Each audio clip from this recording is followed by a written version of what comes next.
우리는 왜 때로는 내가 아닌 다른 사람처럼 행동하고 나중에 후회할 말과 행동을 하게 되는 걸까요? 왜 스스로를 해치는 선택을 반복하면서도 그 굴레에서 벗어나지 못하는 걸까요? 많은 사람들이 그 원인을 자아, 즉 에고의 탓으로 돌립니다. 자아는 우리의 적이며 없애거나 침묵시켜야 할 존재라고 말합니다. 특히 대중문화나 자기계발 강연에서는 자아를 모든 고통의 근원인 것처럼 악마화하는 경향이 있습니다. 하지만 만약 이 모든 이야기가 근본적으로 잘못된 것이라면 어떨까요? 만약 진짜 문제는 자아 그 자체가 아니라 거절과 수치심, 그리고 진정성보다 겉모습을 중시하는 세상 속에서 인정받으려는 필사적인 몸부림으로 인해 뒤틀리고 병들어버린 자아의 그림자 때문이라면 어떨까요? 심층 심리학의 거장 칼 구스타프 융은 단호하게 말했습니다. 자아는 필수적이다. 자아는 우리 정체성의 의식적인 구조이며 우리가 나는 존재한다 라고 말하고 세상 속에서 우리가 누구인지에 대한 이야기를 만들어 나갈 수 있게 하는 중심축입니다. 자아가 없다면 의식 또한 존재할 수 없습니다.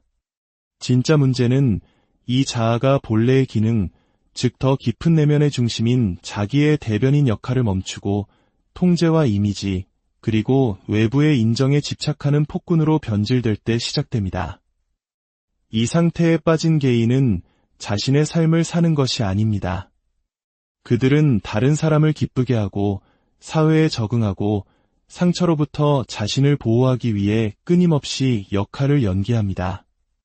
그리고 이 끊임없는 연기에는 파괴적인 대가가 따릅니다. 만성적인 감정 소진, 깊은 공허감, 정체성 혼란, 그리고 반복되는 자기 파괴적 행동과 함께 자기 본질과의 완전한 단절을 경험하게 됩니다. 융은 이 현상을 자아 팽창이라고 불렀습니다. 의식이 자신이 만들어낸 가면, 즉 페르소나와 병적으로 동일시되어 자신의 더 진실한 부분과의 연결을 잃어버린 상태를 말합니다. 더 심각한 것은 이 팽창된 자아는 혼자 작동하지 않는다는 점입니다. 그것은 콤플렉스라는 무의식적인 심리 구조를 통해 행동합니다.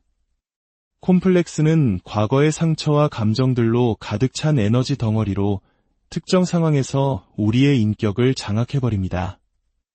이것이 바로 평소에는 성숙해 보이는 사람이 사소한 비판 앞에서 분노에 찬 어린아이처럼 행동하거나 자신감 넘치던 전문가가 자신의 권위에 의문이 제기되자 폭군처럼 돌변하는 이유입니다. 그 순간 자아 컴플렉스가 조종석에 앉아 우리의 인식을 왜곡하고 반응을 조종하며 관계와 기회를 망쳐버리는 것입니다. 그렇다면 융이 제안한 해결책은 무엇이었을까요? 그것은 자아의 파괴가 아닌 변형이었습니다. 그는 자아를 우리 정신의 중심이자 진정성과 내적 온전함의 깊은 원천인 자기와 다시 연결해야 한다고 믿었습니다. 이 재연결은 결코 빠르거나 피상적인 과정이 아닙니다. 그것은 자기 관찰과 직면, 그리고 재통합의 기나긴 여정입니다. 그리고 오직 자아가 군주가 아닌 충실한 하인의 자리로 돌아올 때 개인은 비로소 융이 말한 진정한 권위를 경험하기 시작합니다. 그것은 스스로를 증명할 필요가 없는 조용하고 강력한 내면의 힘입니다. 오늘 우리는 바로 이 깊고도 중요한 과정 속으로 함께 떠나보고자 합니다. 융에 져서 자아와 무의식의 관계, 그리고 아이온과 같은 그의 가장 심오한 분석들을 바탕으로 우리는 왜 우리의 자아가 그렇게 행동하는지, 어떻게 그것이 진정한 삶이 아닌 생존을 위해 형성되었는지, 그리고 나르시시즘이나 거짓 겸손의 함정에 빠지지 않고 의식의 중심을 되찾을 수 있는지 탐구할 것입니다. 현대 사회의 가장 큰 심리적 비극 중 하나는 건강한 자아와 팽창된 자아를 혼동하는 것입니다. 자존감이 종종 허영심과 혼동되고 진정성이 자기 홍보로 오해받는 세상에서 균형 잡힌 의식적 정체성과 비대해진 자아 사이의 경계는 거의 보이지 않게 되었습니다. 칼 융은 종종 악당으로 취급받는 자아가 사실은 필수적이지만 동시에 매우 연약한 정신 구조라는 것을 최초로 깨달은 사람 중 한 명이었습니다. 그리고 이 구조가 두려움, 거절, 인정에 대한 강박적인 욕구에 의해 형성될 때 그것은 영혼을 질식시키는 갑옷으로 변해버립니다. 건강한 자아는 무엇보다 기능적입니다. 그것은 의식을 조직하는 중심 역할을 하며 우리가 세상을 항해하고 결정을 내리고 경계를 설정하고 일관된 정체성을 유지하도록 돕습니다. 융은 자아를 제거하는 것이 아니라 교육해야 한다고 주장했습니다. 건강한 자아는 자신의 목소리를 듣게 하려고 소리칠 필요가 없으며 자신을 보호하기 위해 부풀릴 필요도 존재하기 위해 어떤 명찰에 매달릴 필요도 없습니다. 그것은 자신이 전체가 아닌 일부임을 알고 있으며 따라서 정신의 다른 차원, 특히 자기와 대화할 수 있는 능력을 갖추고 있습니다. 반면에 팽창된 자아는 자기 자신의 희화화된 모습입니다. 그것은 고통과 트라우마에 대한 반응으로 생겨난 방어적인 구조물입니다. 개인의 진정한 본질을 포용하지 못했던 환경에서 살아남기 위해 만들어진 것이죠. 어릴 때부터 자신의 진짜 모습을 보이는 것이 벌받거나 거절당하거나 굴욕을 당하거나 버림받는 것을 의미한다는 것을 배운 자아입니다. 그래서 자아는 적응합니다. 캐릭터를 만들고 역할을 맡습니다. 사회적 가면을 개발하여 자신을 보호하지만 시간이 지남에 따라 그 가면 속에 스스로를 가두게 됩니다. 그리고 이 가면이 사회로부터 더 많은 박수를 받을수록 그것을 벗어던지기는 더욱 어려워집니다. 팽창된 자아는 타인의 인정에 중독됩니다. 존재하기 위해 외부의 시선에 의존하게 되죠.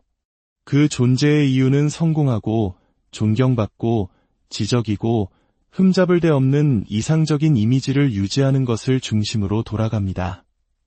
하지만 그 이미지 뒤에는 불안감, 정체가 드러날 것에 대한 두려움, 그리고 내면 세계와의 깊어지는 단절감이 숨어 있습니다. 융은 이 상태를 일종의 빙의라고 묘사했습니다. 자아가 자기의 자리를 차지하고 모든 것을 통제하려 드는 상태입니다. 이성과 지위, 조종으로 관리할 수 없는 것은 아무것도 신뢰하지 않습니다. 이것이 바로 피상적인 심리학이 저지르는 치명적인 오류입니다. 문제의 원인이 자아의 크기에 있다고 믿는 것이죠. 하지만 사실 진짜 문제는 그것과의 맹목적인 동일시에 있습니다. 팽창된 자아를 가진 사람이 반드시 자신감이 넘치는 것은 아닙니다. 오히려 그들은 자신의 이미지를 위협하는 어떤 상황에도 대비하며 끊임없이 경계합니다.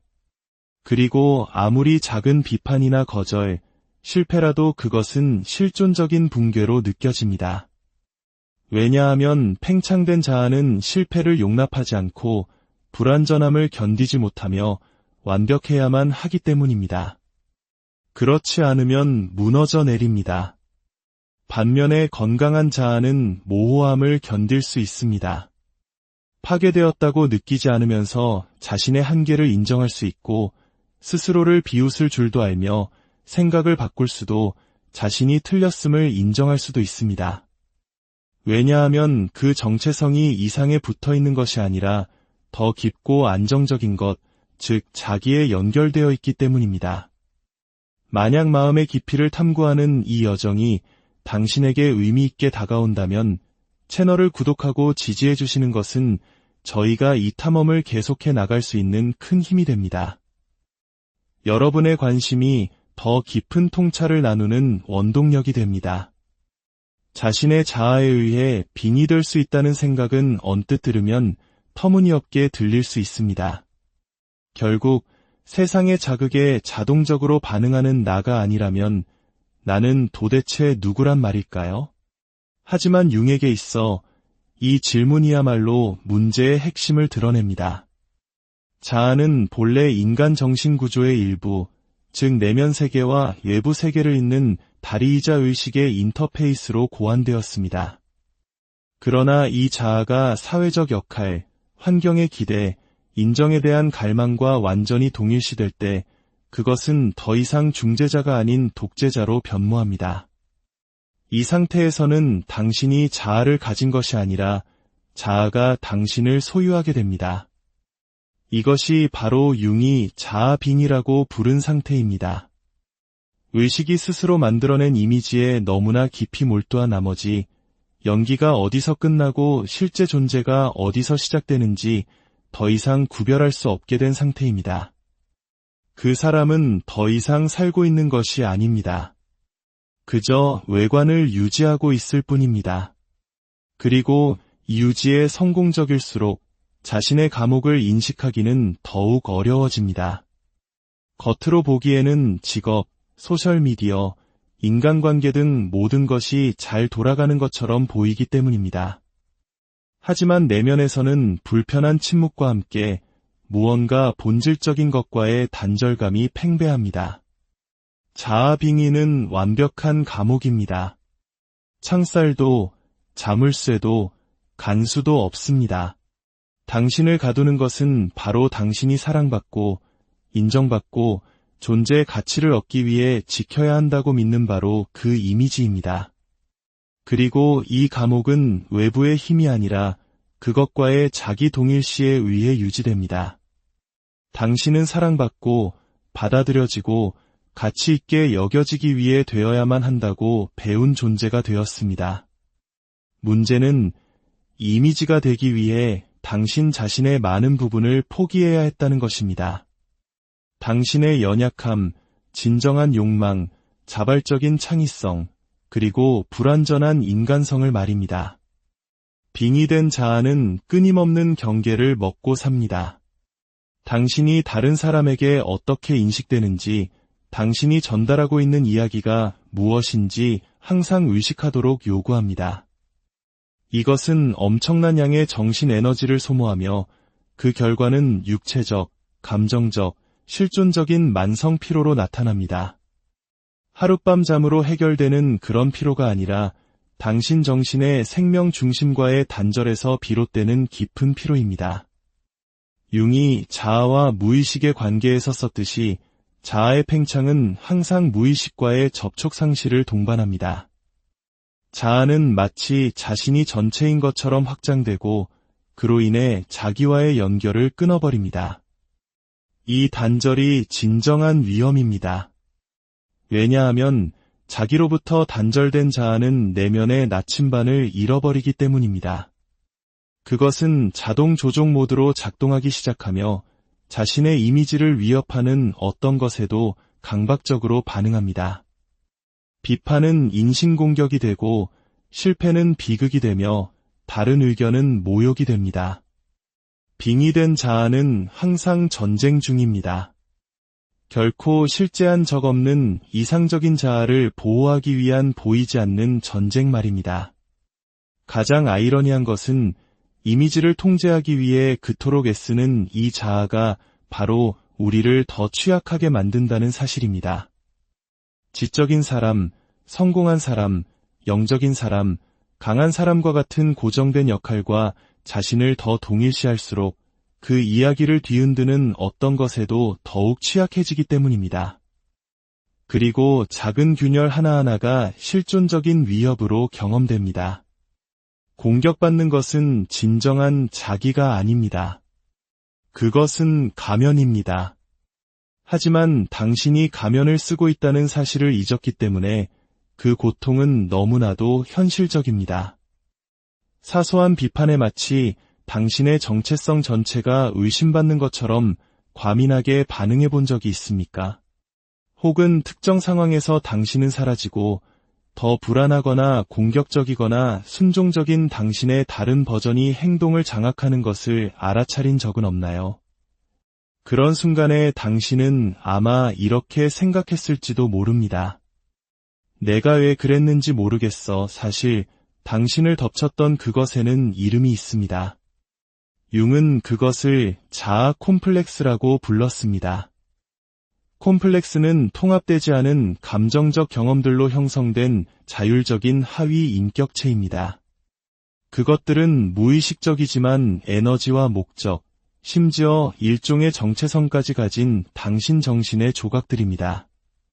그것들은 단순한 성격 특성이 아니라 당신 안에 살면서 특정 방아쇠가 당겨질 때 통제권을 장악하는 심리적 실체입니다. 그리고 그런 일이 벌어질 때 당신은 말 그대로 당신 자신으로 존재하는 것을 멈추고 고통, 수치심, 두려움, 혹은 자신을 보호하려는 필요에 의해 만들어진 캐릭터가 되어버립니다. 칼 융은 우리가 콤플렉스를 가진 것이 아니라 컴플렉스가 우리를 가진다고 말한 선구자였습니다. 이 언뜻 보기엔 난해한 말은 깊은 진실을 드러냅니다.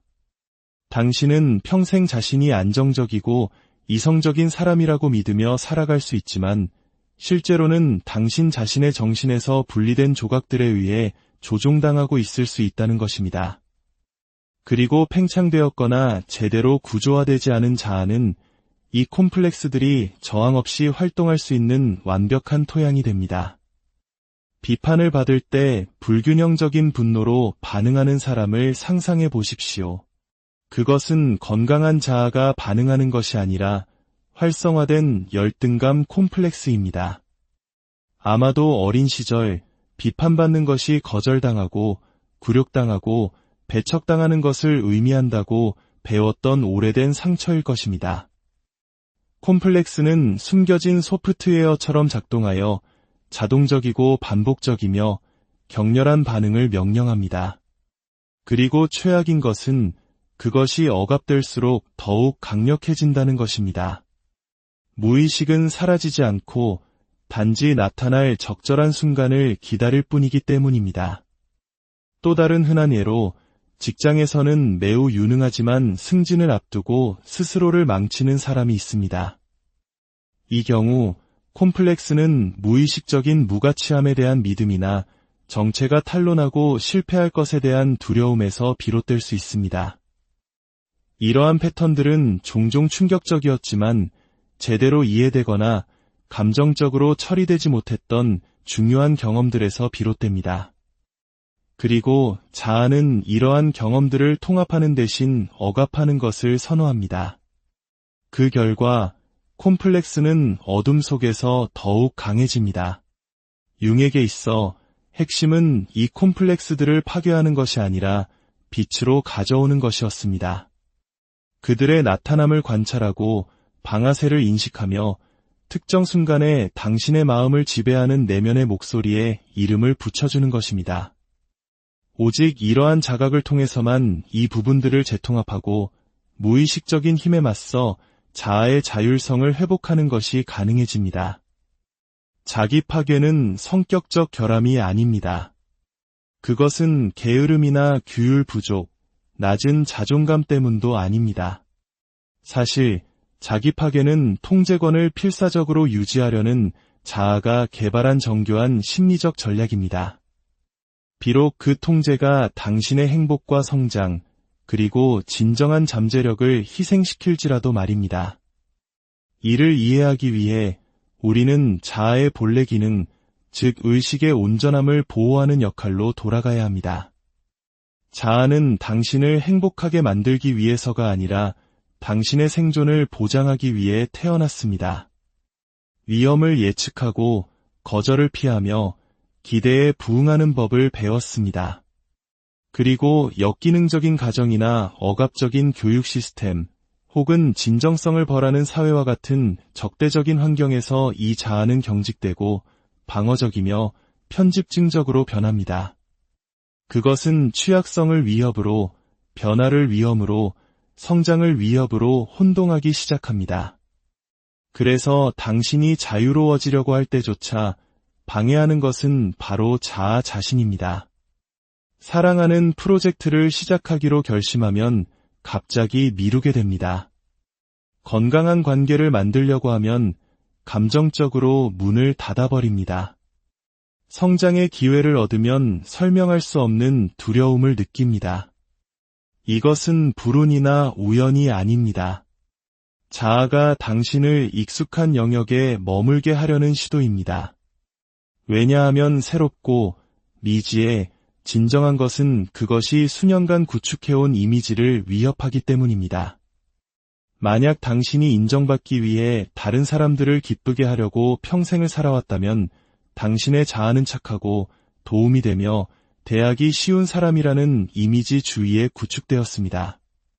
경계를 설정하거나 아니오라고 말하거나 자신의 필요를 우선시하려는 모든 시도는 당신의 정체성 자체에 대한 배신처럼 느껴질 것입니다.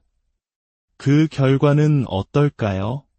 당신은 물러서고 굴복하고 자신을 지우고는 자신의 입장을 지키지 못한 것에 대해 스스로를 비난합니다. 이것은 나약함이 아닙니다. 가면을 보호하기 위해 행동하는 콤플렉스입니다.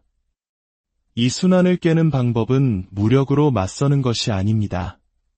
자아를 물리치는 것이 아니라 그것을 이해하고 이러한 역학이 언제 일어나는지 명확하게 관찰하며 자아와 자기 사이의 관계를 점진적으로 재건하는 것입니다. 자기 파괴는 자아가 내부의 적으로 행동하는 것을 멈추고 당신의 온전함을 위한 의식적인 동맹으로 봉사하기 시작할 때 멈춥니다. 그렇다면 칼융이 제안한 진정한 자아 숙달의 세 가지 단계는 무엇일까요? 첫 번째 단계는 자아 빙의를 인식하는 것입니다. 이것은 최초의 각성입니다. 개인이 자신의 많은 태도, 감정적 반응, 결정들이 자유로운 의식에 의해 이루어지는 것이 아니라 자동적인 패턴, 콤플렉스, 사회적 가면, 그리고 조상 대대로 내려온 두려움에 의해 이루어진다는 것을 깨닫기 시작하는 순간입니다. 이 단계는 당신이 통제권을 쥐고 있지 않으며 아마도 한 번도 그런 적이 없었다는 것을 인정할 용기를 요구하기에 매우 불편합니다. 이때 중요한 질문들이 떠오릅니다. 이 결정을 내리는 것은 누구인가? 나인가? 아니면 과거의 트라우마인가? 나는 성숙하게 반응하고 있는가? 아니면 유치한 콤플렉스에 조종당하고 있는가?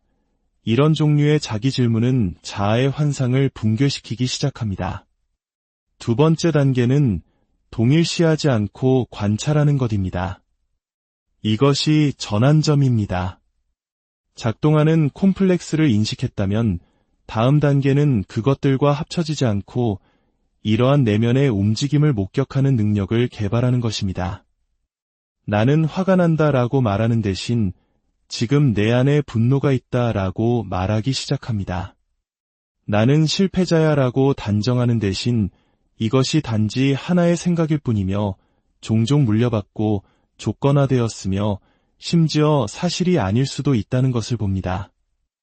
이 단계는 당신이 분노나 고통, 두려움을 부정하지 않으면서도 그것들이 당신을 정의하도록 허락하지 않기 때문에 매우 변혁적입니다. 당신은 그것들을 관찰하고 느끼고 그것들로부터 배웁니다. 세 번째 단계는 자아를 자기와 통합하는 것입니다. 마지막 단계에서 자아는 자기 앞에 무릎을 꿇습니다. 이것은 굴복의 행위가 아니라 협력의 행위입니다. 자아는 자신 안에 더 위대하고 더 깊고 더 지혜로운 무언가가 있다는 것을 이해합니다. 그 순간부터 자아는 세상 속에서 이 내면의 진실을 대변하는 대사로서 행동하기 시작합니다. 그 행동은 더 이상 두려움이나 결핍, 강박에 의해 동기부여되지 않고 당신의 온전함의 진정한 표현이 됩니다. 융은 이 상태를 진정한 권위라고 묘사합니다. 그것은 이미지나 지위, 통제에 의존하지 않기 때문에 방어할 필요가 없는 힘의 한 종류입니다. 그것은 자아와 자기 사이의 조화에서 비롯되는 조용한 힘입니다. 이 세 단계 과정은 선형적이지 않습니다. 그것은 순환적이고 깊으며 종종 고통스럽습니다. 그러나 그 결과는 돈으로 살 수도, 배울 수도, 모방할 수도 없는 자유입니다. 그것은 자아의 환상에 맞서는 매일의 전투 속에서 얻어지는 것입니다. 우리는 권위에 집착하는 시대에 살고 있지만 진정한 권위는 드뭅니다. 오늘날 권위는 영향력, 팔로워 수, 명성, 경제적 성공, 혹은 설득력과 혼동됩니다. 하지만 융이 말하는 진정한 권위는 보여주기 위한 연기나 통제, 박수갈채와는 아무런 관련이 없습니다. 그것은 스스로를 알리거나 방어하거나 강요할 필요가 없는 존재감의 한 종류입니다. 그것은 당신이 더 이상 당신이 누구인지를 증명할 필요가 없는 상태, 왜냐하면 당신은 그저 존재하기 때문입니다.